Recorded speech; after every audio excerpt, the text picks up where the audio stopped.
Right, what's up guys? So for today's video ay mag-unboxing tayo ng ating na-order na cable ng ating solar panel. So ito yung na-order natin. Yan, ito yung na-order natin sa Lazada. Ito ay spare part ng ating solar panel. So simula sa solar panel at papunta sa ating solar charger.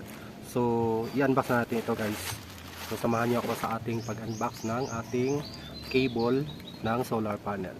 Ito yung binili nating cable dahil simula ito sa ating bubong papunta sa ating solar charger. So ganito ang kanyang mukha guys. Yan, super legit yan.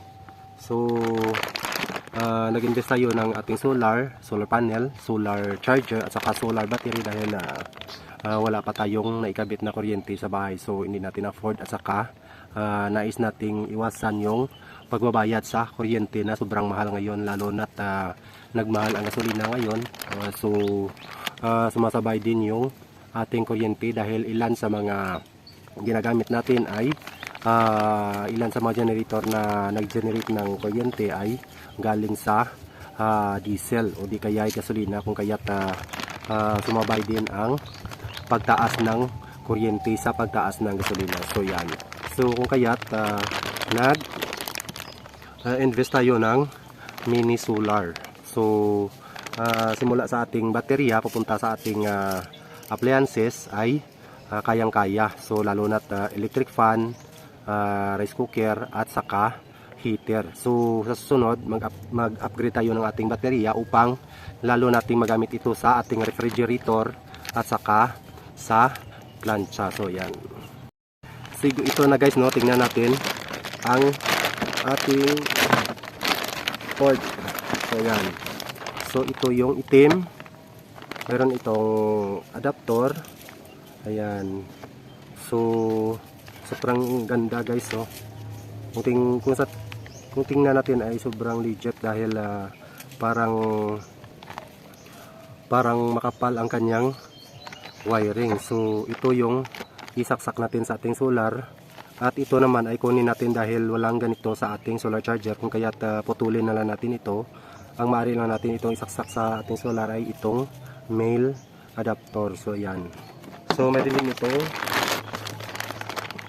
red guys. Ayan. So ito yung positive at ito naman yung negative galing sa ating solar panel papunta sa ating solar charger. So yan. So sobrang ganda guys dahil napakahaba at saka napakakapal at sobrang kung titingnan natin ay sobrang matibay dahil parang mayroong itong nylon sa loob. So yan. So kung mapansin nyo, magaras yung kanyang rubber. So sobrang napakatigas guys, no. So yan. At isa sa mga kadahilanan kung bakit tayo nag-invest ng solar dahil una bes, hindi tayo magbabayad ng ating bill na kuryente dahil kusa lang ito nag-regenerate galing sa solar at saka galing sa araw.